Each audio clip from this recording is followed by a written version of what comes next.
Good evening, dear students. Welcome to BAJIRAO IAS Academy, the Hindu newspaper analysis. So today is 22nd April 2024, and today I have come up with few important and most relevant news articles for today's discussion. So before discussing them, let's try to solve the yesterday's practice question. So the question was, consider the following African countries. The countries given here are Kenya, Tanzania, Botswana and Mozambique. So how many of the above nations share their borders with the Indian Ocean? Now if you can see the political map of Africa, you can clearly see that Kenya has been sharing its borders with the Indian Ocean, followed by Tanzania. This is also sharing its borders with the Indian Ocean, and Mozambique even sharing its borders with the Indian Ocean. However, so the other option was Botswana. Now if you look at Botswana, so Botswana located somewhere north of South Africa, so therefore it has not been sharing its borders with either Indian Ocean or Atlantic Ocean. Rather, Botswana is a landlocked country. So the correct answer for this question is only 3. So that is option 3, that is only 3, because Tanzania is Botswana is a landlocked country. I hope you know about the landlocked country which doesn't share its borders with, or it doesn't open itself into any water body. So that is known as the landlocked country, and here Botswana is a landlocked country. And apart from Botswana, all 3 countries given here are sharing their borders with the Indian Ocean. Now today's practice question is, which of the following statements, consider the following statements, or which of the following statements are true with respect to the pink bollworm? Okay, so this is actually a pest, the pink bollworm pest. So first statement, it is a type of fungus that affects cotton plants. Second statement, it is a beneficial insect that aids in pollination.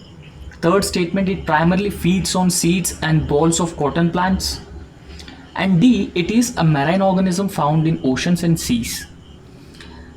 The pink bollworm is very often associated with the BT cotton. BT cotton. So in order to deal with the pink bollworm, we have come up with the BT cotton variety, and this BT cotton variety is a genetically modified cotton variety, and this cotton variety has significantly increased the cotton yield in our country. So try to answer this question in the comment section, and I'll be providing you the correct answer in tomorrow's lecture. So let's try to discuss few important and few relevant news articles now. So first editorial that was given in the Hindu newspaper and that we are going to discuss today is about preparing India for water stress and the climate resilience. And this is relevant to your syllabus, especially general studies, paper 1, the geography section, and general studies, paper 3, environment, agriculture. So those topics would be relevant and important for your mains examination, where you need to develop the conceptual clarity with respect to water stress, what constitutes water stress, and what exactly is the climate resilience, and what is the necessity of the climate resilience, especially in the era of climate change. We all knew that the climate change, the overpopulation, and also the degradation of natural resources, along with the unsustainable usage of water resources, leading to the large scale water stress in different parts of our country. And at the same time, the climate change is being associated with a lot of negative consequences that we have been observing, because it has been changing the rainfall patterns, increasing the temperatures that have been leading to the heat wave like conditions, increasing the frequency of El Nino and La Nina like conditions, increasing droughts. So in this context, we will understand how can we achieve the climate resilience against the negative consequences of the climate change. Please understand, climate change adaptation and mitigation are actually considered as the crux of the climate resilience. However, climate change adaptation and mitigation requires community participation, technology, at the same time the financial resources. However, if you look at the developed and developing countries with respect to the adaptation and mitigation measures or the larger climate resilience, the developing countries are at the risk of facing the extremes of climate change. However, on the other hand, the developed countries are not ready to provide the technology and financial support to the developing countries to cope up with the negative consequences of the climate change and further strengthen their adaptation and mitigation to climate change. And this has been resulting in poor climate resilience in those developing and least developed countries. They continue to face the worst consequences of climate change and the water stress. Now in this context, we will limit this discussion to India and how can we prepare for the water stress and how can we further strengthen the climate resilience is the crux of this discussion. Now understand water stress, when water stress occurs. So water stress actually occurs when demand for water exceeds the available amount during a certain period of time. Even the poor quality of water also restricts its use. Now imagine a water body where the water is not potable or water is polluted, and the polluted water you cannot use for the purposes of consumption. And poor quality of water also creates water stress or water crisis. However, there are a lot of factors which have been increasing the demand of water and reducing the available water resources. Now if you look at the Indian agriculture sector has been consuming around 85 to 90% of the groundwater resources. It is one of the highest consumers of the groundwater in compared to all other countries. And apart from Indian agriculture, Indian industries as well as the domestic sector has also been contributing to the large scale usage of the groundwater resources. So through the excessive extraction of these groundwater resources, water depletion has been taking at a faster pace, a much more faster pace. But on the other hand, increasing population or population growth has been increasing the water demand. But even though the population growth has been increasing the water demand, but there are not enough water resources to meet the demand of the growing population. Because understand, here population has been growing, but the population has not adopted the sustainable means of consuming or utilizing the existing scarce water resources, and that is where it has resulted in the water stress or water crisis in any part of the country or in the whole country. However, according to the Niti Aayog predictions, by the year 2030, around 45% of India's population will face water stress. And at the same time, the extreme water stress would also impact the economic growth and the development. However, according to predictions, the existing climate change and the negative consequences associated with the climate change will also significantly increase the water stress in India. So in this context, it is very important that we must understand the basic components of the water stress. So there are few basic components of water stress. So they include the availability of water, quality of water, and the accessibility of the water. So these are three main components about the water stress. So whenever a region facing water stress, there will be lesser availability of the quality water for the consumption purposes. And at the same time, quality is also very important, because when we consume a less quality water, that could result in a lot of health related problems. For example, you may have heard about the disease called cholera. So this cholera disease is associated with the contamination or degradation of water resources. And not just cholera, so there were several other diseases which are being associated with the poor quality or contamination of existing water resources. However, the problem is that we have been excessively contaminating the existing water resources. If I can tell you, the industries have been indiscriminately releasing the wastewater without recycling or without treating the wastewater, and they are releasing the water into the nearby water bodies, thereby contaminating the water bodies. Even the domestic wastewater is also released into the water bodies without having a sewerage treatment plants. And after that, the agricultural runoff is also one of the factor which has been polluting the existing water resources.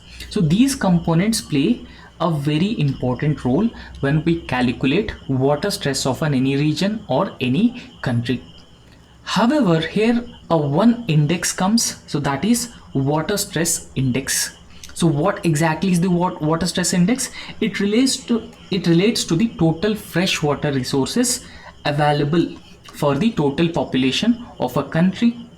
Okay, so the total amount of the freshwater resources that are available for the consumption for the total population of the country, and this water stress index actually indicates the pressure that population puts on the existing water resources. So that including needs for the natural ecosystems. Now, if you look at the water stress index, so we can clearly say that the water stress has been building up because there's a more demand for the water resources, but the water resources are limited water resources, but demand for water has been significantly increasing. So this has been creating a demand supply mismatches within the availability of water resources, and that further results in water stress or water crisis in any region or in any country. So according to some experts, India would face the extreme water stress in the coming years. However, climate is actually considered as the economy now.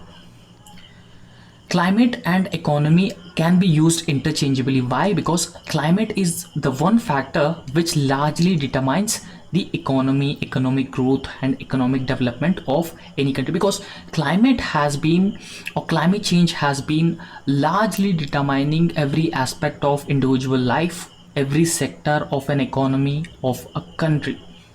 So therefore, climate is considered as the economy now.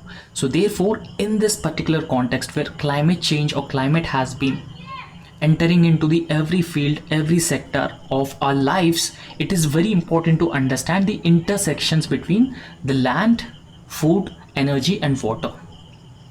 And that will influence how the economy functions. So we must understand the linkages between land and food and energy, and also the availability of water resources. So we can say that this is a kind of an integrated approach or an inclusive approach. In the integrated approach, we take into account, we will not look these things as silos or separately, rather we integrate all of them. And that is very important to influence how the economy functions, because climate is new economy now, please understand. India in fact houses 18% of the global population, but if you look at the availability of water resources, so just 2.4% of the surface area and 4% of the global freshwater resources. So imagine that 18% of the population are living in just just 2.4% of the earth's surface area and just 4% of the total freshwater resources.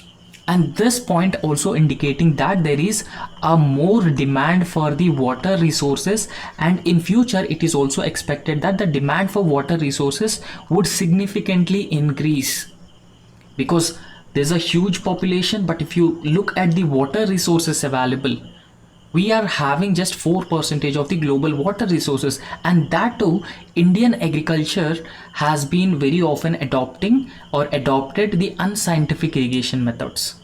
So the unscientific irrigation methods involve flooding the fields with the water, flooding fields with water. So in this case, we have been extracting the large scale or larger amount of water resources, and then that could lead to the decreasing the groundwater table levels and creating the water stress or water crisis in any area. And if you look at the scenario of number of water bodies which are polluted, nearly half of its rivers such as Ganga, Brahmaputra, Krishna, Godavari, Mahanadi, so nearly half of the rivers are polluted, and 150 of its primary reservoirs.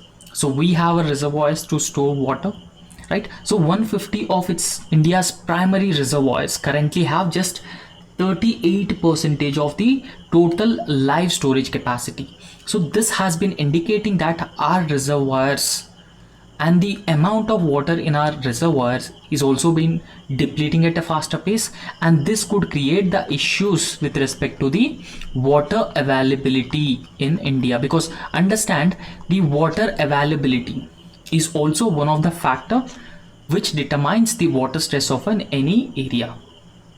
And at the same time, when we have a lesser amount of water resources in our reservoirs, there will be a growing pressure on the groundwater resources, increased pressure on the groundwater resources, and that could lead to the further depletion or decline in the groundwater table levels. And in fact, the 3/4 of India's districts are hotspots for extreme climate events. They are experiencing heat waves, they're experiencing drought like conditions, erratic rainfalls. So therefore they have been hotspots of the extreme climate events, and there is no doubt that such hotspot number will increase in future also if we do not build resilience to the climate change, to the issue of climate change. And after that, there is the climate crisis, and its impact on the hydrometeorological disaster should also be understood. Okay, so climate change is also very often associated with the hydrometeorological disaster such as cloud bursts, flooding, drought like conditions, right? So they have actually multiplier effect. They have been creating water stress, water crisis, failure of the existing crops due to water shortage or lack of moisture, and it impacts the livelihoods of the farmers. So therefore, if you look at some data from the UN World Water Development Report 2020, so this report says almost 75% of natural disasters in India in the last 2 decades were related to the water. So therefore, you can imagine the importance of water for the life, and at the same time how the climate change has been further driving the hydrometeorological disasters that is being evident from this UN World Water Report 2020. However, in this context, in order to meet the water stress or water crisis, it is very, very important to understand the effective water governance.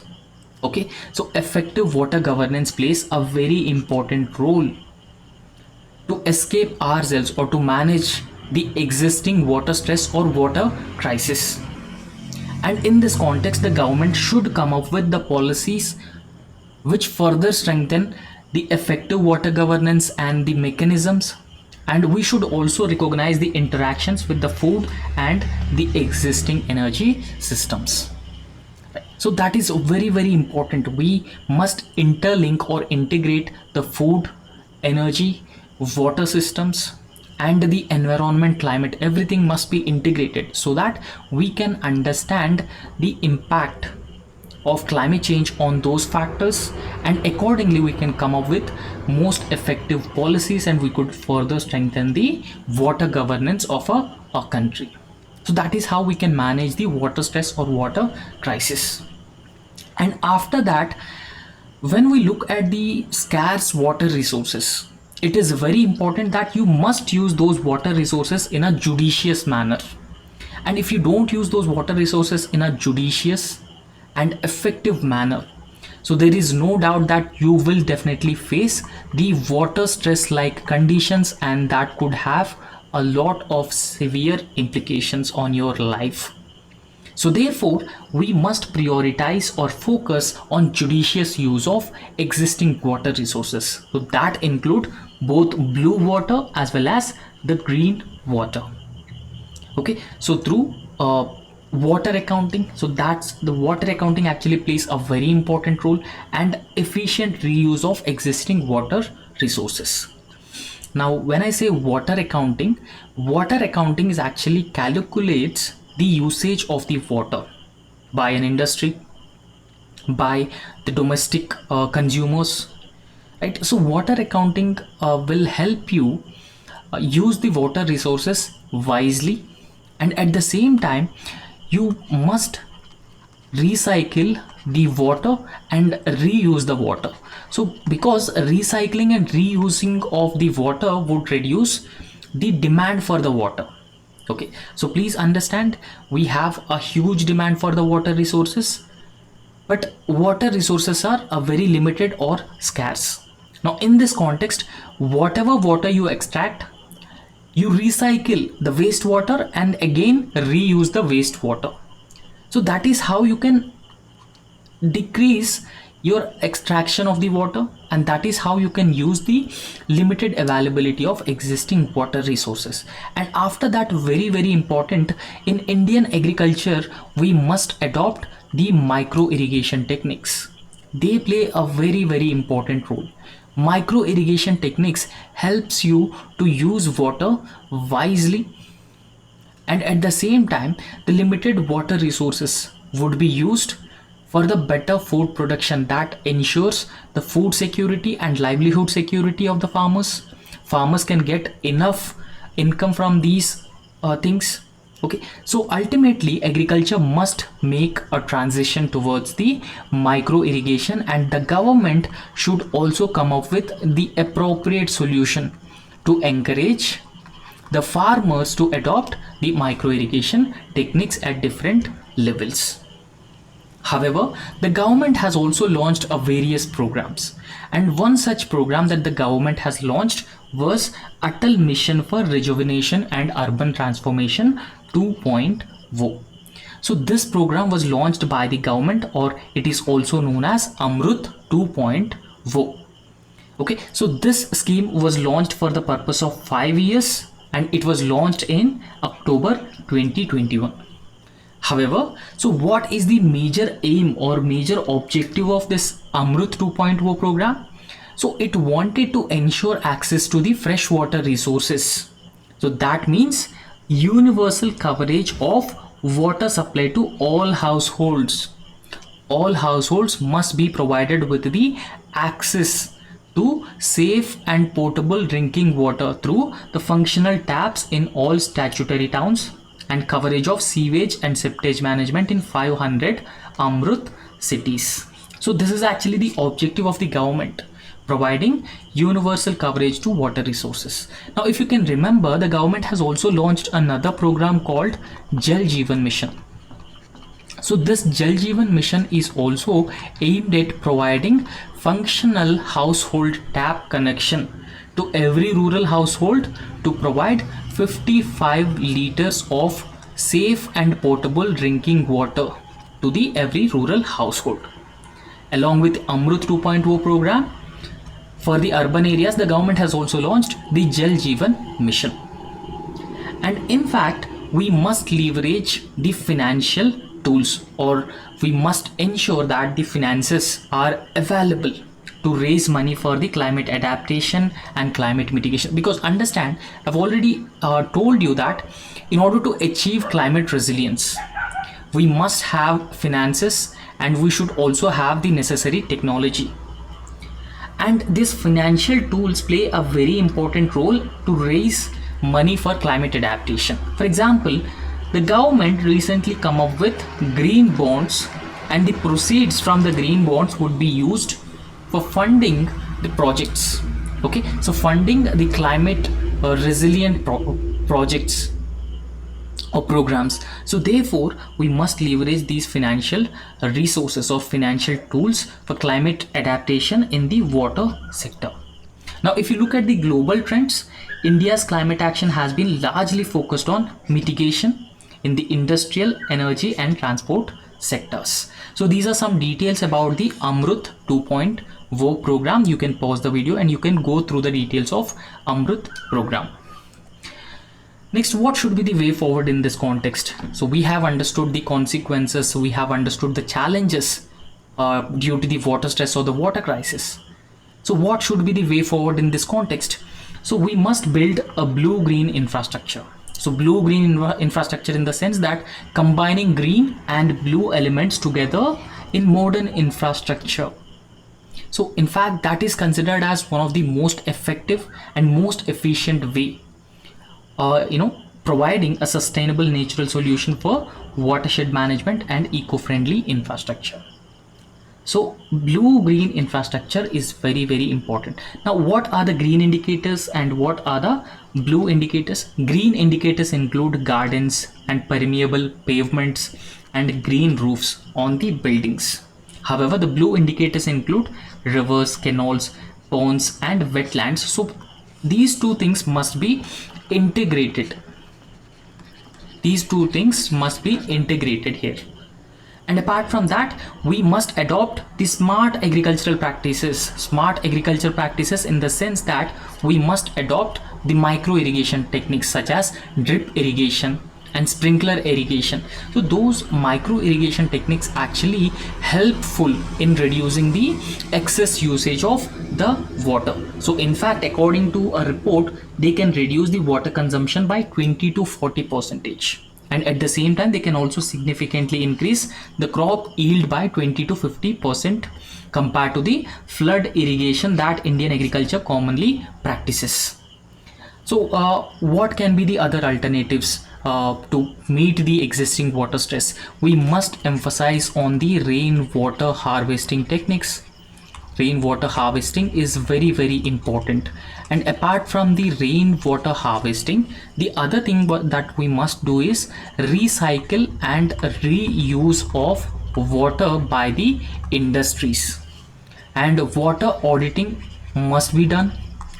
Along with the water auditing, water meters should also be fixed to limit the consumption of water or wasteful usage of the water resources. So all those things will certainly help in managing the water stress, sustainably and efficiently managing the water stress. However, we must come up with the policies that could help us meet the or manage the water stress in an efficient manner. Okay, so that's all about this article. And next important news article is with respect to the renewable energy. So with respect to renewable energy, there are certain challenges in adoption of renewable energy, and we will try and understand what are those challenges in adoption of renewable energy. So please understand, these renewable fuels or non-conventional fuels, renewable energy fuels are non-conventional energy fuels, and renewable energy is a source through which we can generate electricity continuously. For example, the solar energy is considered as a renewable energy because we can derive the solar energy continuously without any limitations. However, renewable energy here plays a very important role in dealing with the existing negative consequences of climate change, because renewable energy would limit, or it would not come up with any harmful emissions such as the carbon and other greenhouse gases, thereby significantly reducing the carbon emissions or global warming, and at the same time the countries can achieve their net zero targets or their carbon neutrality targets, and this renewable energy usage will also help achieving the objective of Paris climate deal. So in Paris climate deal, what was the target? The Paris climate deal target was limiting global temperatures by 1.5 degrees Celsius, or if possible 2 degrees Celsius. Okay, so if possible 1.5 degrees Celsius, but maximum limiting it to below 2 degrees Celsius rise of pre-industrial levels. Now here understand the context of this editorial. So there is an urgent need for climate action and sustainable development that requires a comprehensive understanding of challenges which are being associated with the large scale renewable energy projects. So see, adoption of renewable energy is a good thing, but renewable energy is very often associated with the negative consequences, a set of negative consequences. Hence, we must deal with those negative consequences. However, India aims for net zero greenhouse gas emissions by 2070. So this is part of India's Panchamrut commitments. Where we wanted to limit the usage of the renewable energy resources. So after that, the implications of such transition on local and national development remains uncertain. So these are some challenges with respect to adoption of renewable energy. Now, see, understand our current models of development actually drive the greenhouse gases. Now, because now please understand, we excessively use fossil fuels, and these fossil fuels very often release the greenhouse gases into the atmosphere. They release carbon dioxide. When we burn the fossil fuels, they release carbon dioxide into the atmosphere, and the carbon dioxide is a greenhouse gas, and that potentially increase the global temperatures. Now, increasing global temperatures can disturb the heat budget of the planet, and thereby having a lot of negative consequences. And therefore, because of that reason, it is considered as unsustainable excessive use of these fossil fuels, and also inequitable, because the use of fossil fuels by the developed countries has resulted in greenhouse gases or global warming, and that further led to the climate change. Now, if you look at the impacts of climate change on different countries and on people, rich and poor. Now, poor are more vulnerable to the negative consequences of the climate change, and at the same time, the developing and the least developed countries are also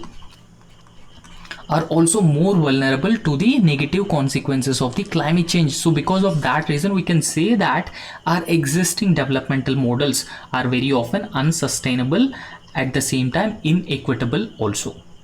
We all knew that India has the Panchamrut commitments. So one of the commitment was to become net zero by 2070. We will become net zero by 2070. So what does net zero means? Net zero means that the total carbon dioxide that we release into the atmosphere would be equivalent to the total amount of the carbon dioxide that we observe from the atmosphere. So that equivalence is known as the net zero or carbon neutrality. So we wanted to become a carbon neutral by the year 2070.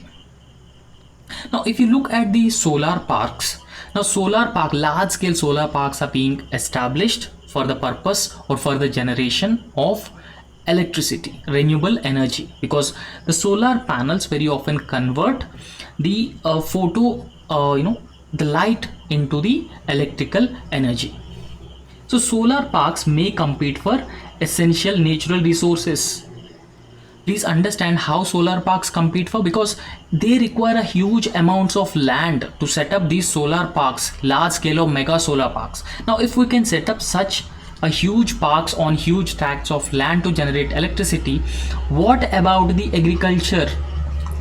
What about the agriculture? So that could create the food security crisis, right? So apart from that, they also use a huge amounts of water for the regularly cleaning these solar panels. If we don't clean the solar panels, what generally happens, the potential to generate electricity would be significantly diminished. So in order to regularly clean such solar panels, a huge solar panels, we require a water, and at the same time they also require a lot of land for the setting up those solar parks. So because of that reason, we can say that they may compete for the essential natural resources. And the solar parks may also compete with other productive activities. So because of that reason, we can say that renewable energy is good, but there are a lot of challenges in generating renewable energy.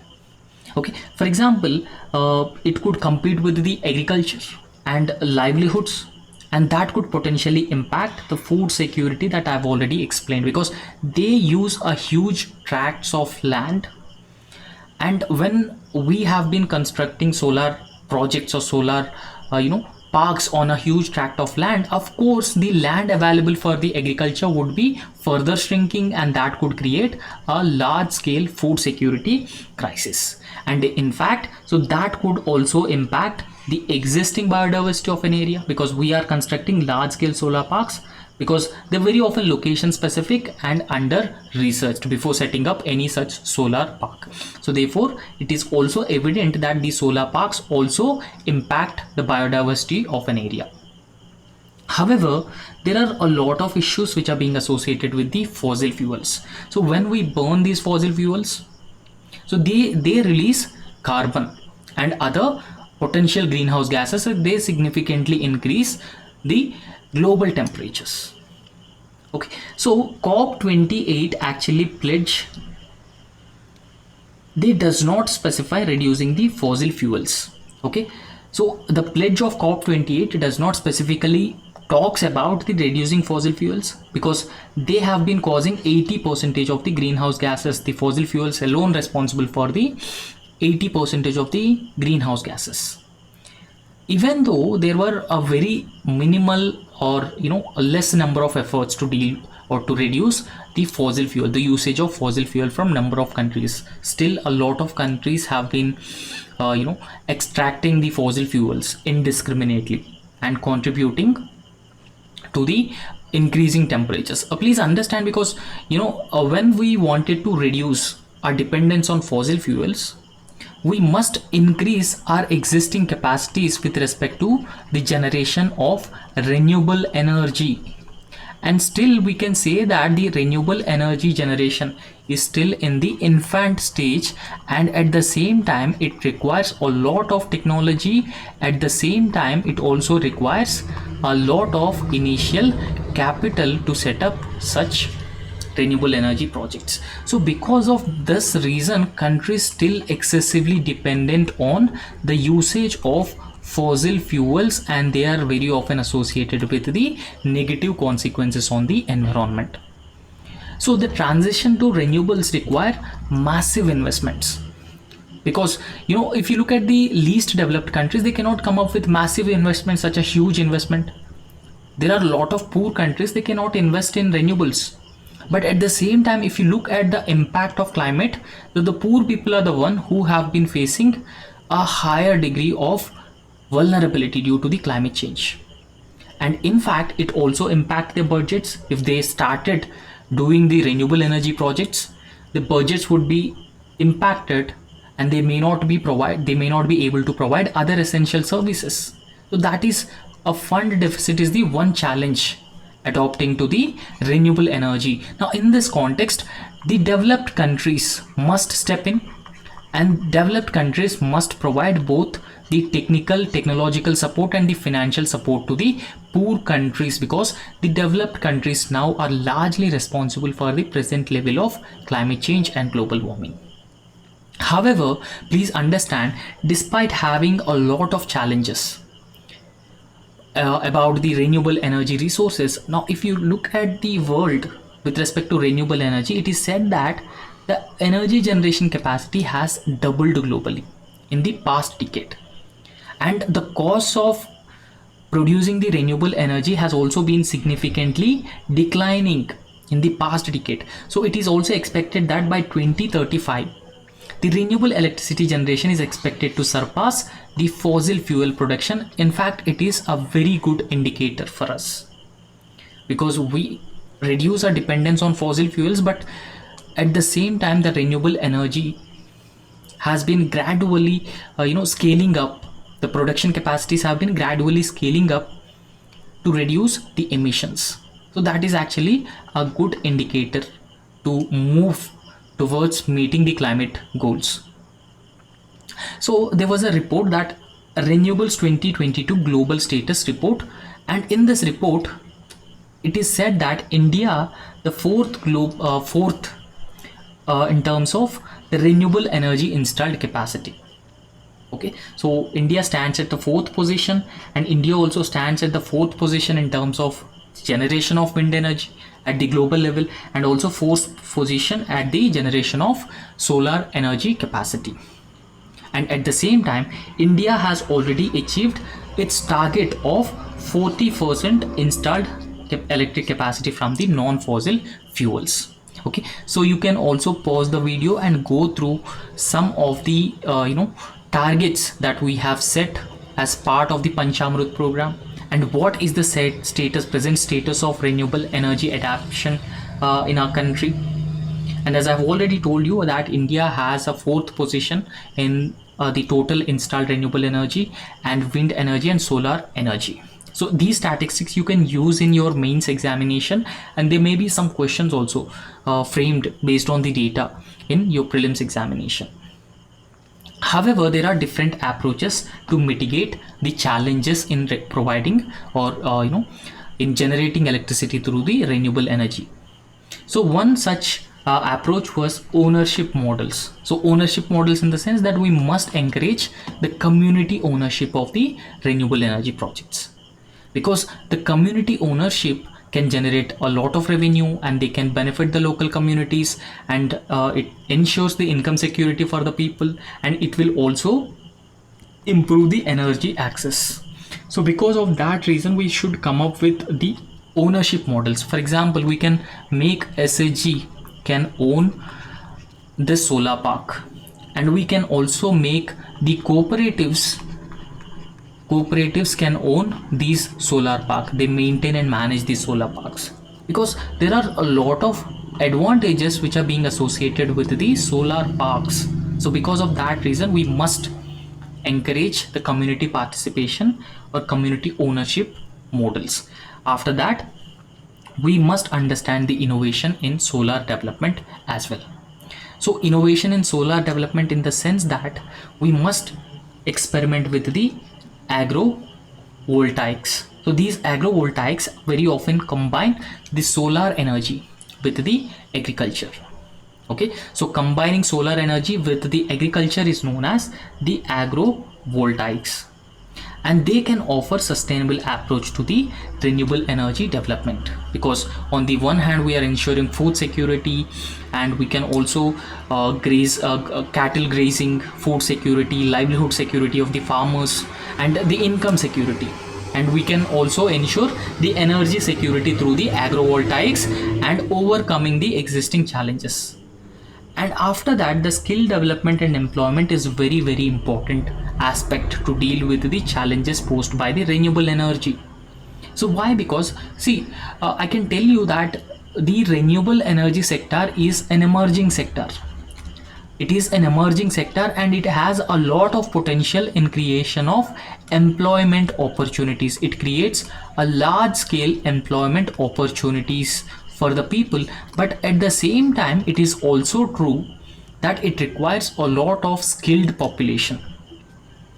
It requires a lot of skilled employees. So therefore we must focus on skilling and training programs targeting the unskilled and marginalized populations, and they are very crucial to ensure inclusive development and protecting the livelihood communities. So these are the 5 targets or the 5 goals that are being given by Prime Minister Narendra Modi in COP27 Glasgow Summit. So pause the video and you can go through the Panchamrit commitments given by our Prime Minister.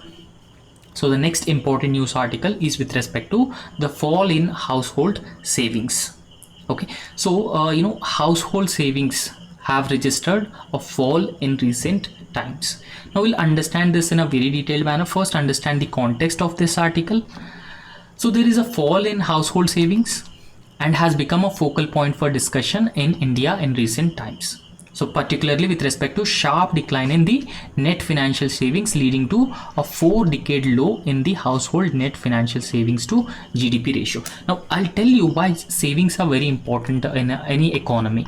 Now if there are higher savings in an economy, then those savings would be converted into the investment, and at the same time we can also see the multiplier effect of the money. So imagine that if a person A has 10,000 rupees with him and he saved this 10,000 rupees with a bank called B. Okay, so this person has 10,000 rupees and he saved 10,000 rupees in a bank called B. Now a person named Z require a loan of 10,000 rupees. Okay, so he requires, a person called Jed requires a loan of 10,000 rupees. Since these 10,000 rupees are in the savings account with the bank, and the bank can give the money as a loan to person Jed. So a fixed deposit you can call it. Now this is how savings would result in, and person Jed would invest this 10,000 in a company, expansion of a company or something like that. Okay, so therefore savings in any economy plays a very, very important role. And a person A, if he don't save his money in the bank B, so bank B cannot lend money to any other investor. Investor would not have capital, and if they don't have the capital, then how can they invest in new businesses? How can they expand existing businesses? How can they give the salaries for the people? So therefore there is a huge relationship between the savings in an economy and at the same time the economic growth and development of any region. So this is particularly concerning. The declining savings, the household savings, is a particular concern. Now what is the definition of the household savings? The definition actually means that a net financial savings are the difference between gross financial savings and the borrowings. So net financial savings actually involves the difference between gross financial savings minus borrowings. Now here, borrowings. So here understand what exactly is this gross financial savings. So this include assets like bank deposits, currency, and the financial investments would be considered as gross financial savings. Now what are the factors which have been contributing to the reduction in household savings? There are a number of factors which have been contributing to this.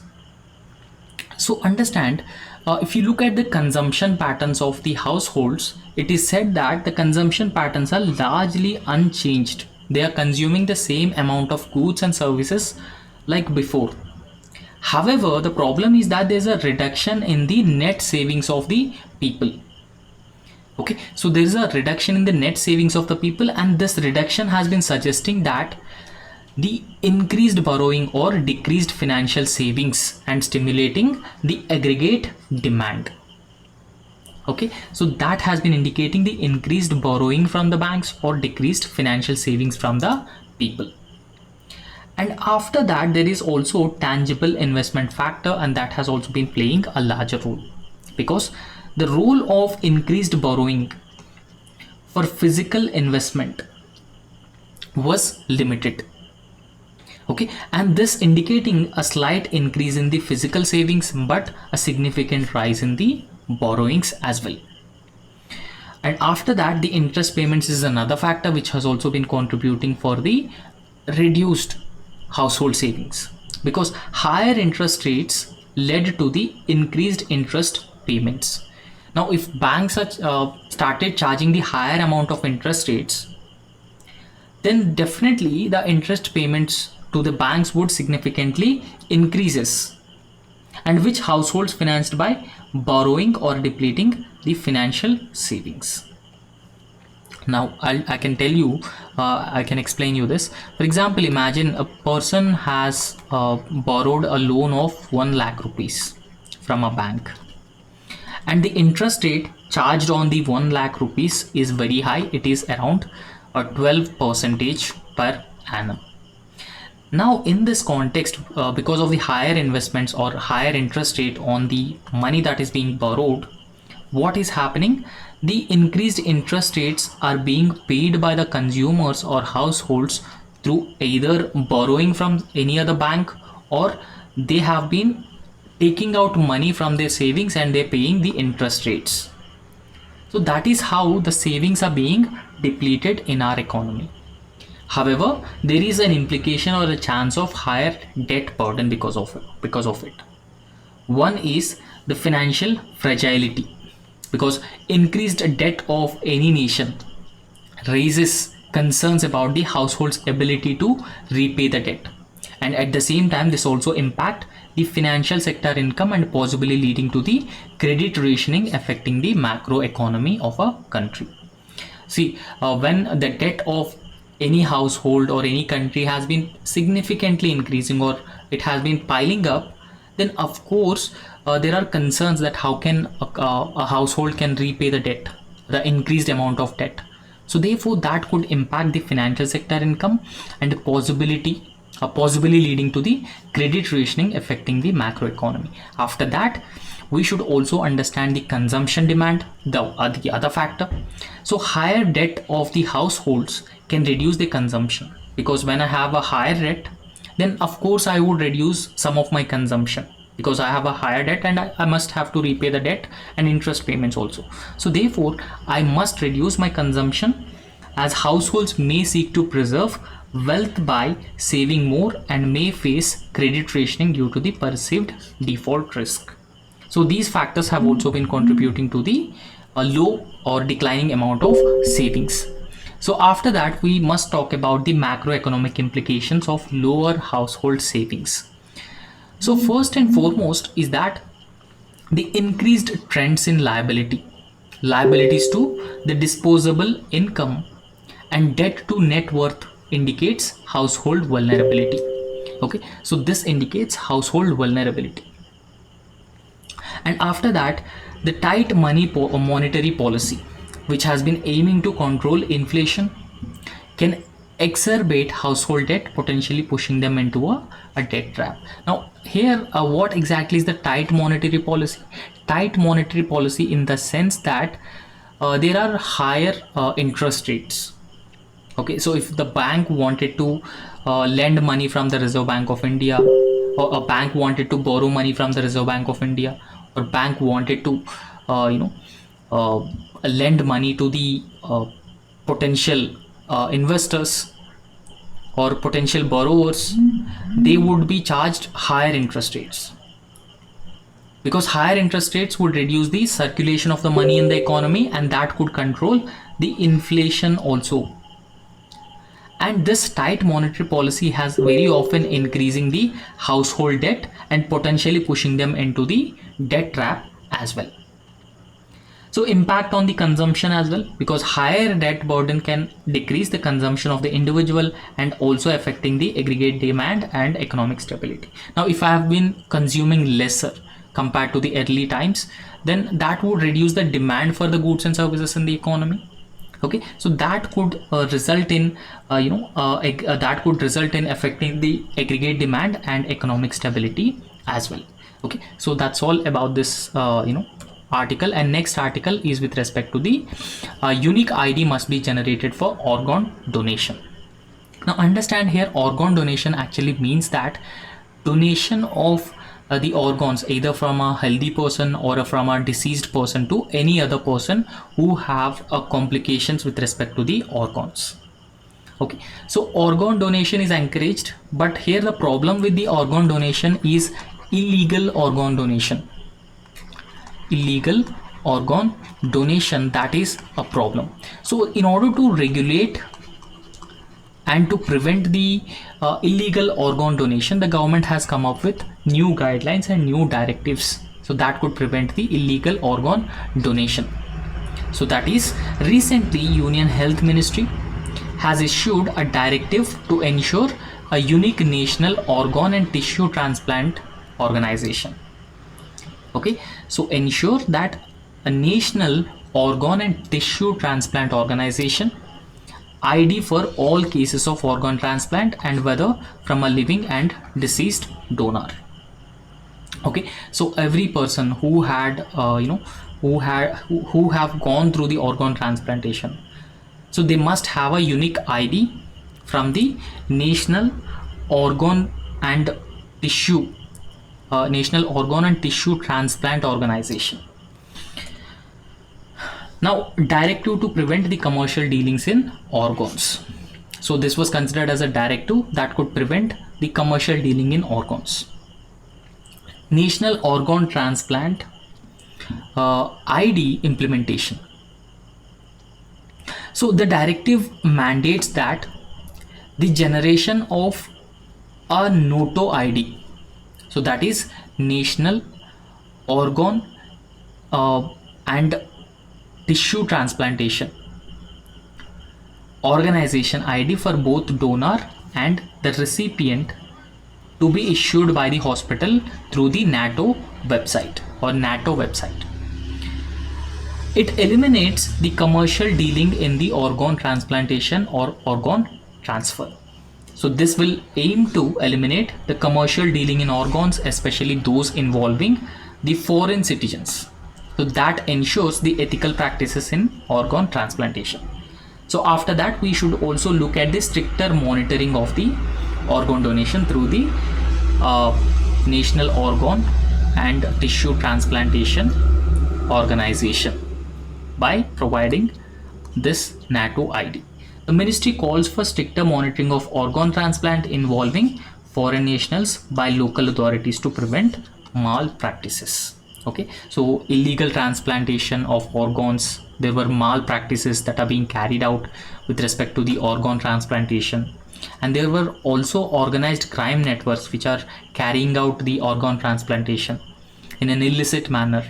So those would be prevented through this registration or through this ID that are being given to the both donor and recipient, and this would ensure the compliance and accountability as well, because there were appropriate authorities which were appointed under the Transplantation of Human Organs and Tissues Act 1991.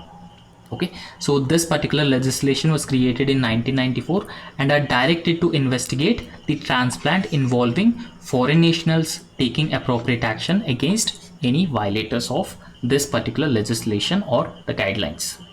And after that, this National Organ and Tissue Transplantation ID is mandatory for organ allocation in deceased donor transplant and living donor transplant also.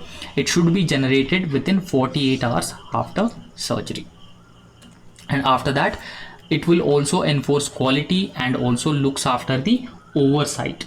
Okay, so because it can done a regular inspection, because the ministry emphasizes the need for regular inspection and registered hospitals for the transplant and retrieval by the appropriate state authorities. And on-site monitoring will also be done, monitoring the quality of transplantation, post-operative follow-up of donors and recipients, and the outcome is very crucial to ensure the compliance with the regulators. So if there is any violations of the legislation or the directions given by the Ministry of Health as per this NOTTO ID, so those action will be taken against those violators. So hospitals which found violating the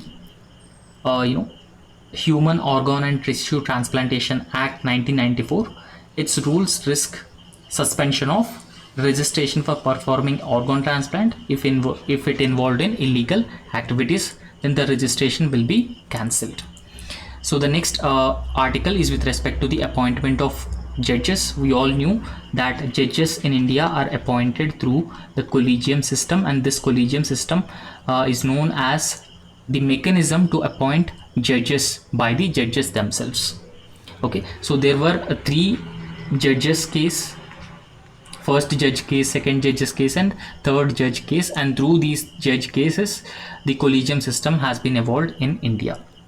The former Supreme Court Judge Rohinton Foley Nariman has proposed the establishment of a permanent commission to appoint judges, ensuring the independence of judiciary. So please remember, independence of the judiciary is part of the basic structure of the Indian Constitution as per the Keshavananda Bharati judgment. However, judges appointing judges is largely criticized in India, because in fact the constituent assembly itself has not provided for the mechanism where judges themselves appoint judges. Now, how the collegium system actually works in India? The collegium system actually looks after the appointment of judges to the high courts and to the Supreme Court, and also the transfer of the judges from one court to the other court. Now here, the collegium, which consisting of the Chief Justice of India and the Chief Justice of India plus 4 more senior judges, would actually recommend names to the executive, and then the executive will accept the names sent by the collegium of the judiciary, and then President finally give his or her approval for the appointment of judges to the higher judiciary. Right. So in this context, this system is known as the collegium system. Now, Mr. Nariman discussed about the evolution of judiciary in India, emphasizing its independence as a basic structure of the constitution. After that, he also talked about the judicial appointments, where he highlighted the shift in appointment process, where judicial appointments are now predominantly in the hands of judges themselves, ensuring the greater independence. So earlier, the government has brought National Judicial Appointments Commission as part of the 99th Constitutional Amendment. But Supreme Court struck down the National Judicial Appointments Commission, as it has been encroaching upon the independence of the judiciary, or it has been violating the basic principles such as the independence of the judiciary. However, the judges have been arguing that there should be an independent commission for the appointment of the judges. However, still it is not yet finalized. However, with respect to the single commission, what is the composition of the commission?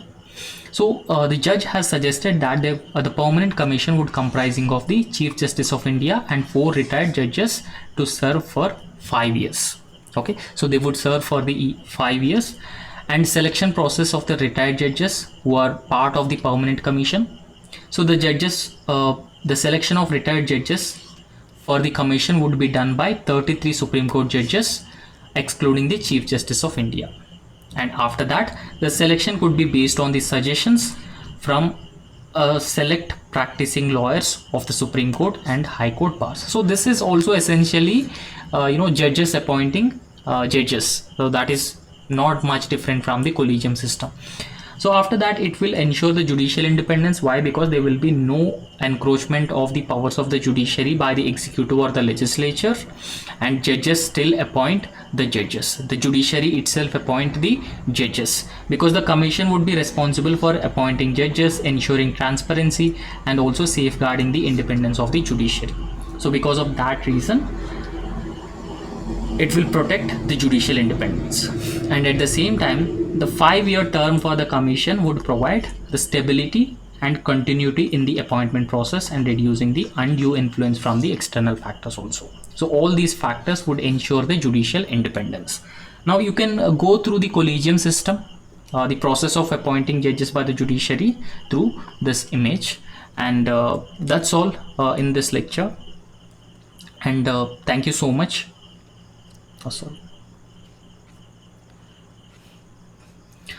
Thank you so much, and that's all in this lecture. Okay, thank you.